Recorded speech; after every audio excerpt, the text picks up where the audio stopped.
Professor C. Rajmohan, Director, Institute of South Asian Studies, Singapore; Sri Vinod Raiji, the author; Sri Shakti Sinha, Director, Nehru Memorial Museum and Library; Sri Kapish Mehra, Managing Director, Rupa Publication, India. I could see Chaturvedi ji sitting in front of me, and also my old friend Mr. Panda, and also a lot of senior civil servants in service and retired from service, brothers and sisters. It gives me great pleasure to release Sri Vinod Rai's book, Rethinking Good Governance, an important and timely analysis of India's public institutions that reflect our national character. I congratulate Sri Rai for presenting his profound insights on various institutions in a brilliantly lucid, keenly observant, steadfastly honest, and finely balanced manner. The book offers a scholarly analysis of the country's key accountability agencies whose functions underpin and affect all facets of life in India. Sri Rai ji has always pointed out that the vital bond between the people and the government is that of trust, and the public institutions are the custodians of that trust. Sri Rai begins by making a profound statement. He says that accountability in institutions script the destiny of nations. He repeated the same today. I tend to agree with his statement. The accountability institutions support good governance, which promotes sustainable development and welfare of the people. It has also been proven beyond doubt that economic development efforts cannot be sustained over time without good governance platforms that can foster and nurture them. आज़ादी के बाद देशवासियों ने सोचा आज़ादी मिल गया तो स्वराज मिल गया तो स्वराज सुराज बन जाएगा. That's the expectation of the people. And this theme of the book also is the same. What is good governance? Suraj, where people can be comfortable, people can be happy, and they enjoy life in a free country. He emphasizes upon the need for supreme audit institutions to shift from the conventional audit of public expenditure to public accountability, and calls upon the civil service to be more professional and responsive. Through his astute commentary present in the book, Sri Rai focused on institutions such as Parliament, the Supreme Court, the Election Commission, the Controller and Auditor General of India, Central Vigilance Commission, and the Central Information Commission, among others. Leveraging his long and distinguished innings in public life, he has done a commendable job of proposing a reform agenda, suggesting how the credibility of these institutions, once eroded, can be restored. My dear sisters and brothers, today's India is surging forward, fueled by its vibrant economy, supported by its scientific and technological progress, aided and abetted by the energy of its burgeoning youth population, and helmed by a stable and progressive government. The Prime Minister's zeal to reform, transform India is being translated into many ambitious programs and reforms that are putting our country on a new and distinctly faster trajectory, resulting in so many exciting achievements. His mantra, three-line mantra, reform, perform and transform, has given a new impetus to the transformational development of our country. Today we are dreaming of being 5 trillion economy by 24 and 25. Reaching this lucrative goal would call for nothing short of combined and united effort of the government, the public institutions, and the civil society. The far-reaching, path-breaking reforms must be further accelerated through citizen-centric, technology-oriented, robust, transparent, responsive, flexible, and adaptable good governance practices. As we step into 73rd year of our independence, it is crucial that we ponder over the current situation of our three state organs, the legislature, the executive, and the judiciary, and see how we can further strengthen these three pillars. Through my long and rewarding career as a parliamentarian, I have always maintained that parliamentary democracy is all about ensuring governance through accountability to the people. In fact, three important functions of the legislature are legislative, deliberative, and accountability. While some legislative bodies are functioning well, in many of them there is certain considerable room for improvement. It's all because of protocol. They have used this phrase. Had it been Venkaiah Naidu original, it would have been a little different. I am not used to reading speeches also. But, what is happening in parliament, in legislatures across the country, is really worrying people. As a chairman of the Rajya Sabha, as a member of parliament for more than 4 terms, and also member of legislative assembly, and also a political functionary, including being head of a ruling party, I feel that there is every need for all of us, and particularly people who are in public life, and particularly people who are in the legislature, to rethink, retrospect, and reorient their responses to the responsibility that is given to them. Because parliament, we are supposed to be the role models to others. And when people look at parliament, they get disappointed, disillusioned at times. We are the largest parliamentary democracy in the world. And we must strive to become finest parliamentary democracy in the world. There is scope, and the standards set by our senior parliamentarians, they are really great. And there is a lot of scope, provided the political parties, I call it parties, they all commit themselves to the rule of law and also to parliamentary decorum, decency, and go by the formula. Parliament is there to discuss, debate, and decide, not disrupt. 3 Ds, as Pranab Mukherjee has said, or people are more prone to 4th D, disruption. Disruption, obstruction, negativism has become part of our public life, unfortunately. We should not forget that we are a free India. We are ruling ourselves. We are no longer ruled by foreigners. And by adopting a negative attitude, a destructive attitude, leaving the constructive path, we are harming ourselves. This has to be understood by one and all. I also tell parliamentarians, Parliament, let the government propose. Let the opposition oppose. Let the House dispose. That is the only way. The opposition must have its say. But in democracy, the government must have its way. Because people have given them mandate. People have given them. So first thing one must learn, one must practice is be tolerant towards the mandate of the people. Yes, this state or that state, this party or that party. That is not the issue. The issue is we must be tolerant to the mandate of the people. Be critical. And take maximum advantage of the opportunities available. But at the same time, maintain standards. Follow decency and decorum. This is what is required. The Constitution has vested the Parliament with sufficient instruments through which it can enforce accountability of the government. However, efficacy of these institutions can only be as good as the parliamentarians and political parties who deploy them.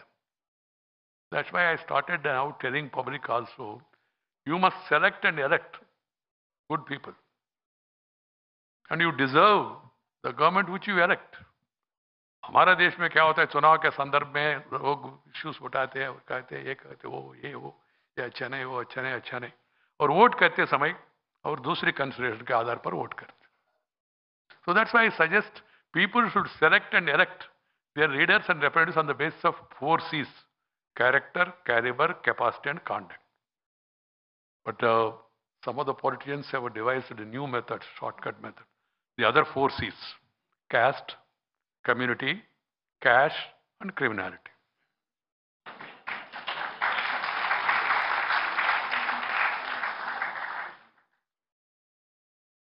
we should also seriously think about the role played by an effective opposition in a parliamentary democracy can never be undermined. The opposition must have its say, irrespective of the number. But at the same time, the parliament or the legislative body must be allowed to function. If you function, then you will get an opportunity. If you don't allow the house to function, then, and it has become a habit now rushing into the well of the house. I think great Rajagopalachari has said, if I am right, if you are not well on the facts, go to the well of the house.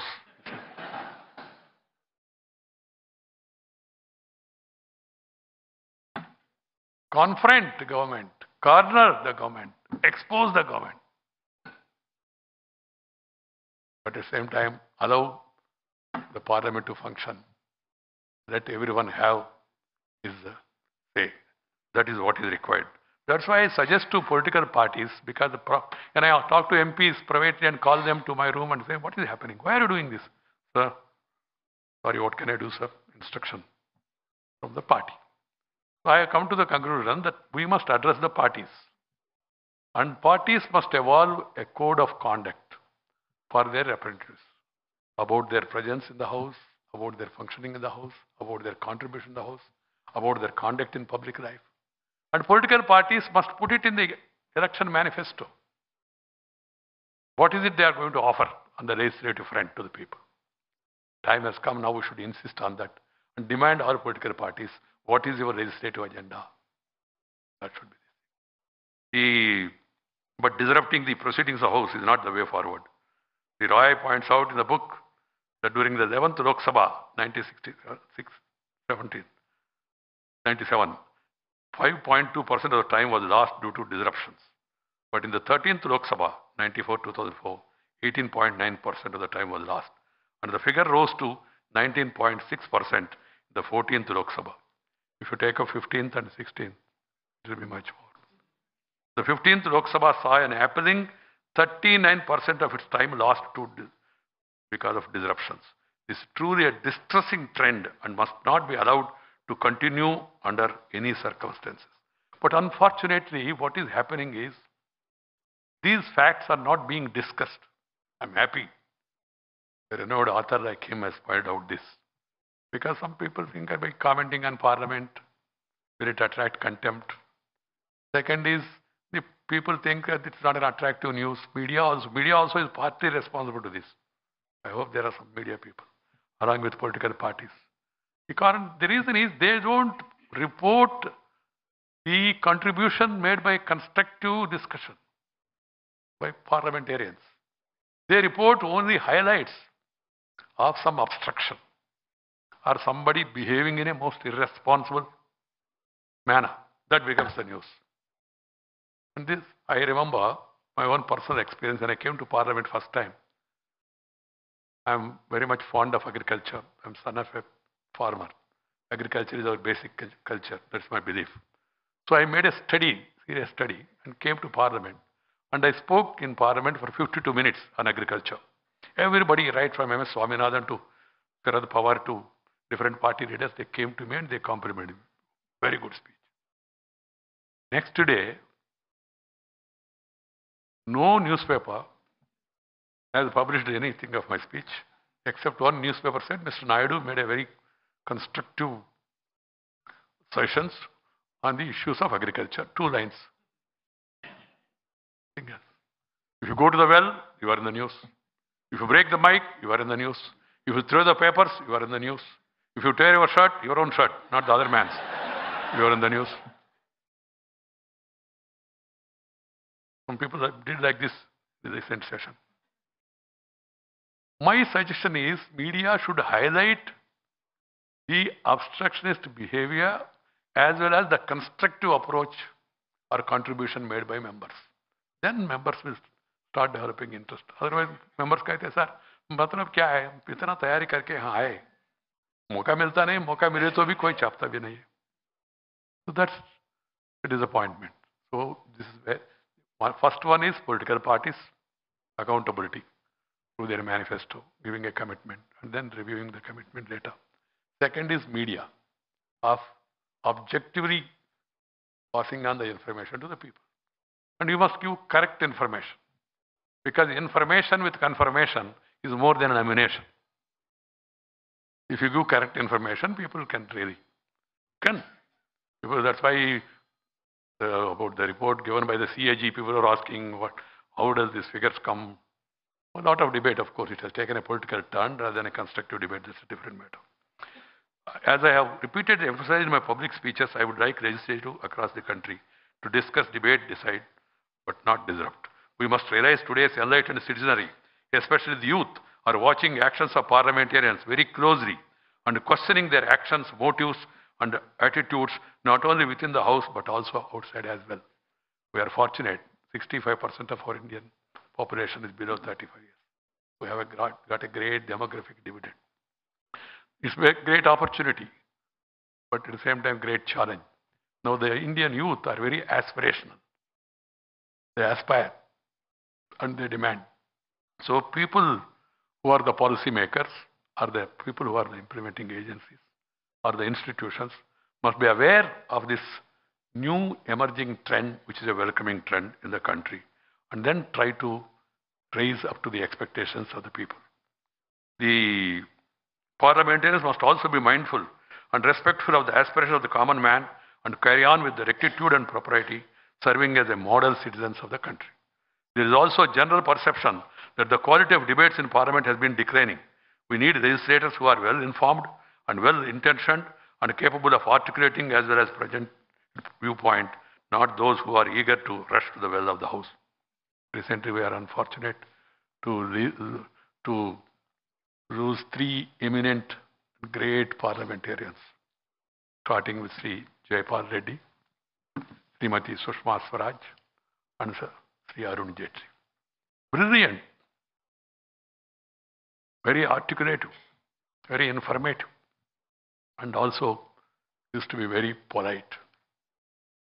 We must have such many more examples. Unfortunately, God has been unkind. He has taken away my best parliamentarians. The political parties, as I said earlier, should adopt a code of conduct for their legislators and contribute to policy making through informed decisions. Political parties must also very carefully choose candidates based upon their capacity, caliber, conduct, and raise above narrow consideration of caste, religion that seek to divide the society. It is indeed a matter of great concern. The Inter-Parliamentary Union ranked India 153 of 190 nations in the proportion of women in Parliament.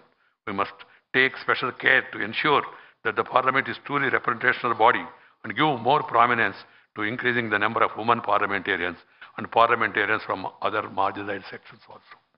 My dear sisters and brothers, India is undergoing a rapid transformation. A number of progressive policy interventions, legislations and programs such as Beti Bachao, Beti Padhao, goods and service tax, from striking down triple track to the implementation of Ayushman Bharat, touted to be the world's largest free healthcare scheme, India is undergoing a 360-degree transformation.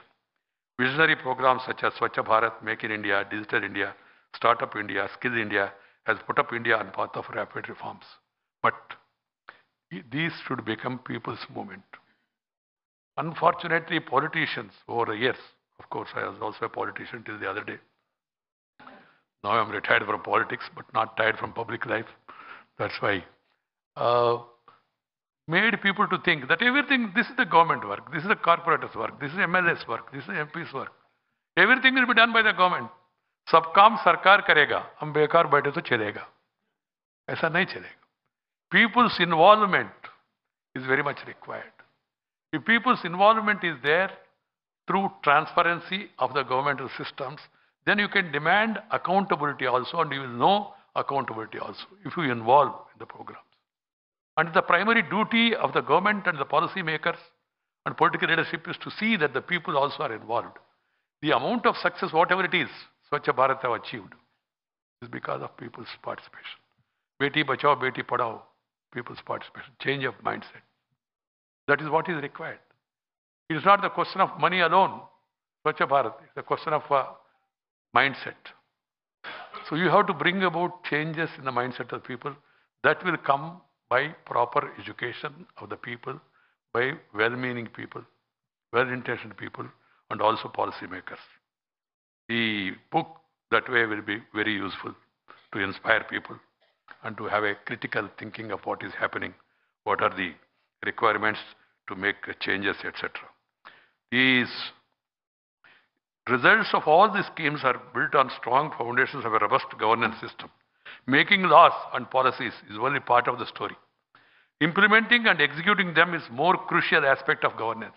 The bureaucracy plays an important role. Designing programs intelligently, funding them sustainably, monitoring their implementation consistently, and evaluating their outcomes scientifically is the crux of good governance.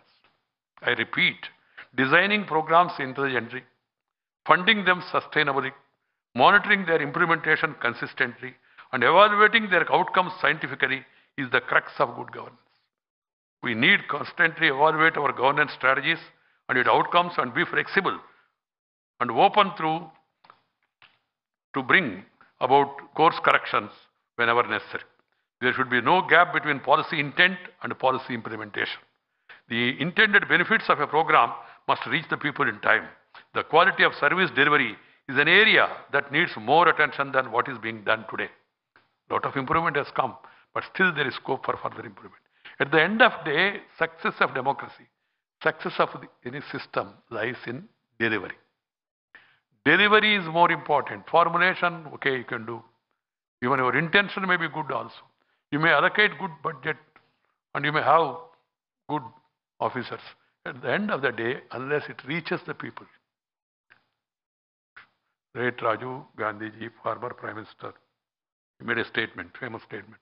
If I send 100 rupees from Delhi, by the time it reaches Thiruvananthapuram or Ananthapuram, it will be only 15 rupees.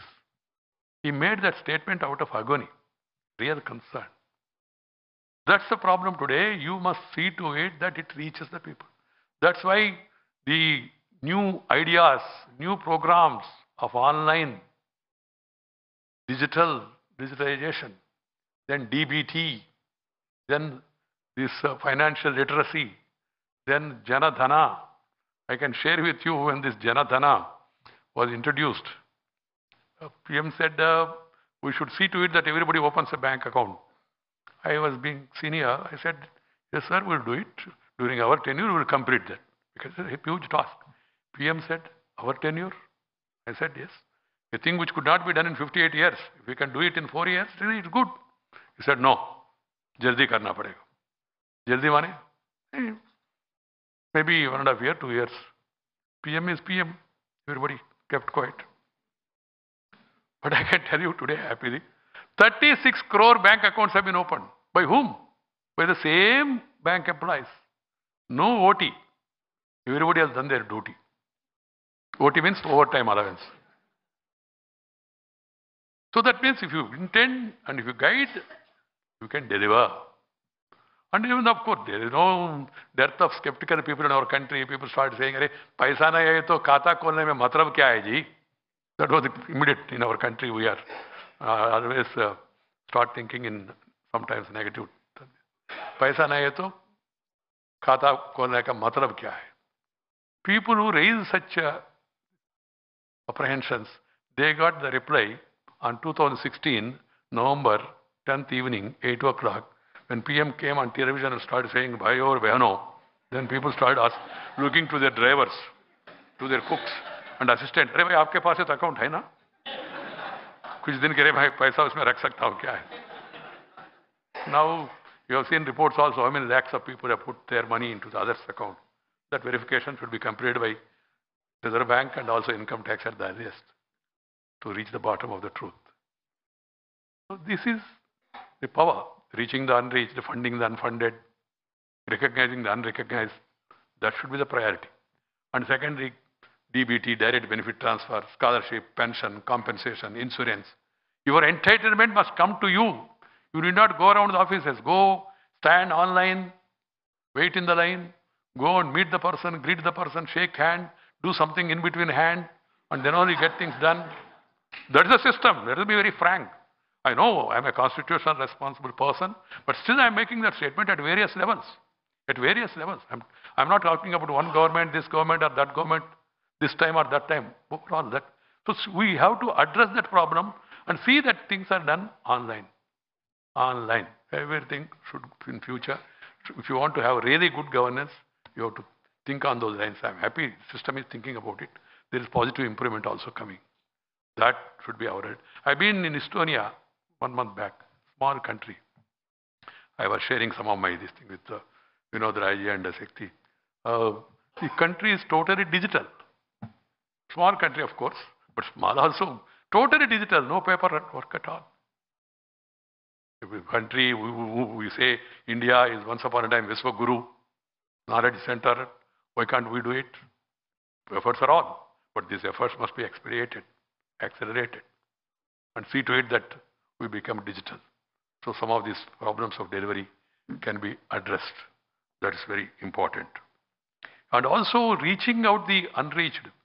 Dr. Ambedkar, Mahatma Gandhi, Dindal Upadhyay, everybody said the last man in the sitting last man, not in this auditorium, the society. We should uplift him. Uplifting the poorest of the poor, suppressed and depressed, oppressed people. Antim pankti mein baithe, unka uttan pahle hona chahiye. This priority has to be there in the system, among the administrators, among the politicians. Then it reaches the really intended people. We must also ensure that fruits of democratic good governance reach everyone, especially the ones which are at the farthest end of the development spectrum. Results-based management should become the norm. One way to make delivery of service more efficient is through use of digital technologies. India has embarked upon an ambitious Digital India mission intended to drive governance and the delivery of service online, thereby eliminating middlemen and infusing greater transparency and accountability of our systems. I have also observed that government programs tend to succeed when people get enthused and participate in the implementation of the programs. I strongly believe decentralization of powers and responsibilities to local bodies needs to be more efficiently implemented as per the constitutional provisions of 73 and 74th Amendment, where 29 subjects were supposed to be devolved to local bodies. 3 F's, funds, functions and functionaries. They should be devolved to the local bodies because they are at the lowest above the government system and all. The funds, functions and functionaries must be transferred to these institutions. I'm happy 14th Finance Commission has made some recommendation, government have accepted. Money is going directly to panchayats and municipal bodies. It should improve further. This will bring governance closer to people and enhance credibility of the effectiveness. My dear sisters and brothers, it is not only the legislature and the executive that should become more accountable to people. The judicial process too must become more people-friendly. Only an efficient, transparent, accessible and affordable judicial system can become a key touchstone of good governance, which can improve ease of doing business as well as ease of living. Over the years, a number of reforms have made our judicial systems more robust and responsive, but we have to go a long way. The Chief Justice of India recently talked about heavy pendency of cases in various courts. Apparently, there are 60,000 cases pending in Supreme Court and 44 lakh cases in High Courts, and there are around 3 crore cases in different courts. The dictum that justice delayed is justice denied. This has to be understood by one and all. Those people who are in the government, those people who are there at the helm of affairs of the judiciary. Therefore, the most urgent judicial reform necessary is the elimination of judicial delays and the improvement of efficiency of the justice system. The government needs to be much more proactive in addressing the large number of pending vacancies in the judicial system so that delays are avoided. As regards the election, I feel I am repeating what I have said some time back in Chennai, because this is very, very important. The election cases pending before various courts. I'll just give an example. I don't want to name the person. He contested the election in 2009. There was a dispute. First declared has been defeated, then won. 2009 over. 2014 over. 2019 over. Still the case is going on. What is the matlab kya hai? People are asking, what is the fun? 9, 14, 19. I don't know whether it will be over before 24. It's a very sad commentary. I am not making any personal this thing or anything. Sad commentary of our system. Even I have personal experience. I disposed of one defection case. I am of the opinion that defection cases should be decided in 3 months. You do not even require 3 months also, to be frank, because I have dealt with one case and decided expeditiously.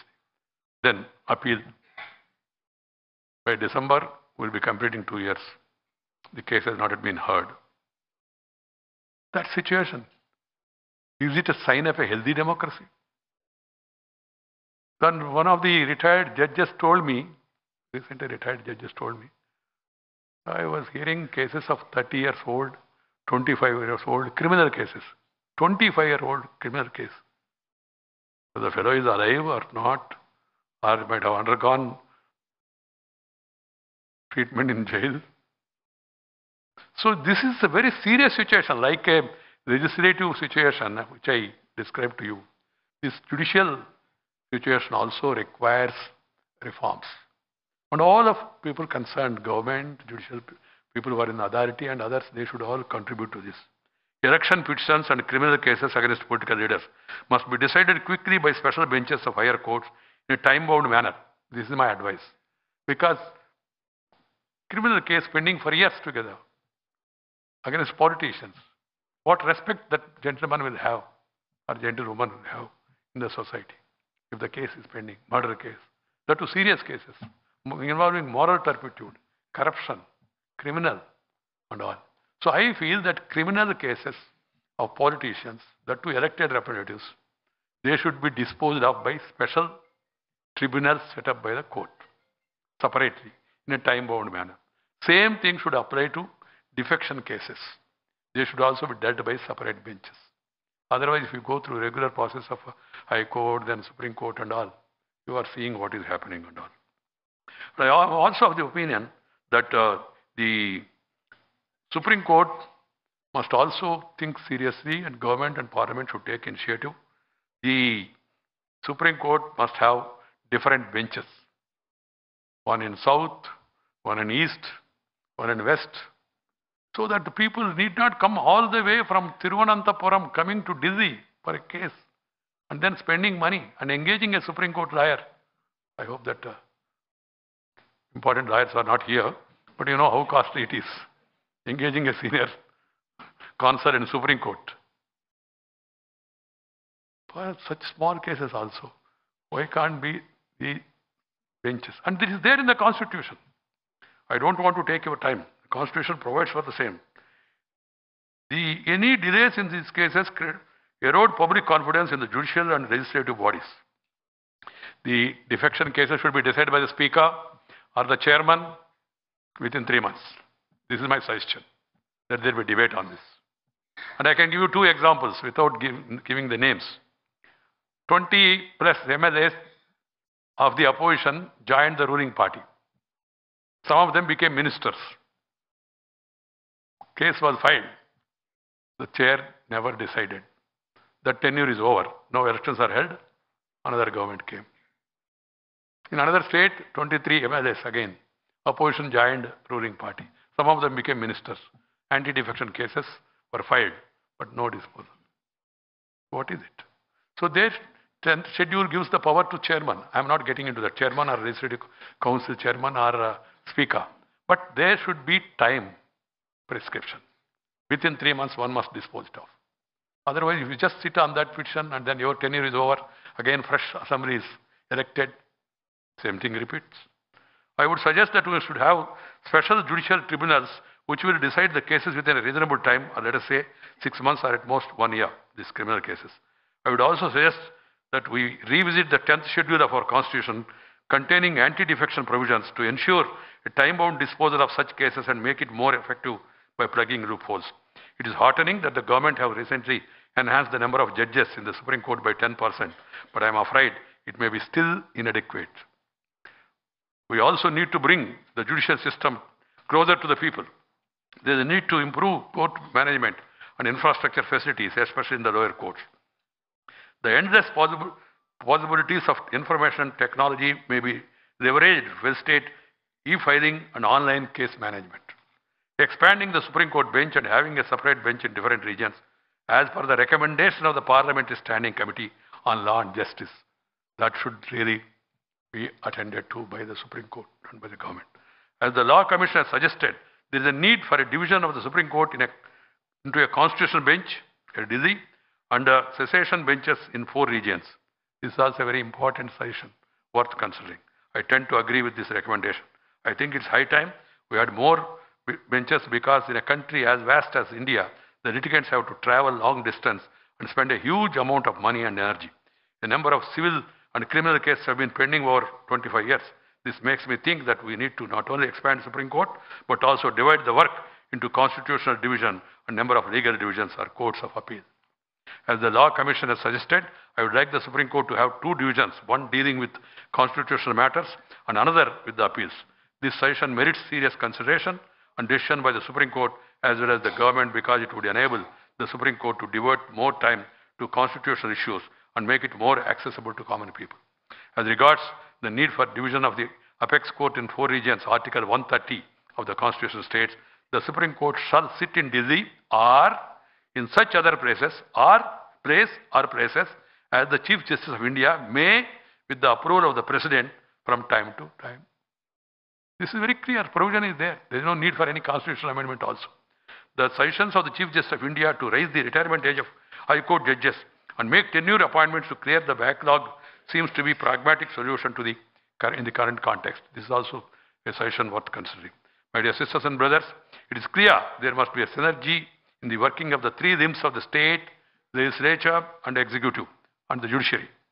But the 3 organs of the state perform their duties well when they do not transgress into each other's territory. That is also a worrying area now. Everyone has been assigned a particular responsibility. They should not cross or transgress. The welfare of the common man must be enduring theme of our vision for transforming India. Let me remind you of the talisman given by Mahatma Gandhi. He said, and I quote, "Whenever you are in doubt or when the self becomes too much with you, apply the following test. Recall the face of the poorest and the weakest man whom you may have seen and ask yourself if the step you contemplate is going to be of any use to him. Will he gain anything by it? Will it restore him to a control over his own life and destiny? In other words, will it lead to Swaraj for the hungry and spiritually starving millions? Then you will find your doubts and yourself melt away." This is what Mahatma Gandhi has said. The issues raised in rethinking good governance about the most important institutions that sustain and nourish our democracy are indeed noteworthy. And I hope that book receives the attention and appreciation of the people, and there is a well-meaning discussion across the country, so that informed discussions always will be useful to come into better decisions. I would like to place on record my appreciation for the publisher, Rupa Publications of India, and in particular, Mr. Kapish Mehra, for bringing out such a worthy publication. You are saying that my hand, there is something luck and all, I don't know whether it is there or not. But I came here because of the subject and because of Sri Vinod Rai. Vinod Rai is one of our most brilliant, outstanding civil servant the country has produced. I'm happy. I'm happy. I'm happy I'm here today, this evening, to share some of my thoughts about this book and also about contemporary issues that has been raised in this book. And I'm happy that there is a good gathering of people here, well-meaning people, senior people. They all will not only read the book, but also discuss the subjects raised in the book. Once again, congratulations, Vinod Rai ji, for the good work you have done. Thank you very much. Namaskar. Jai Hind.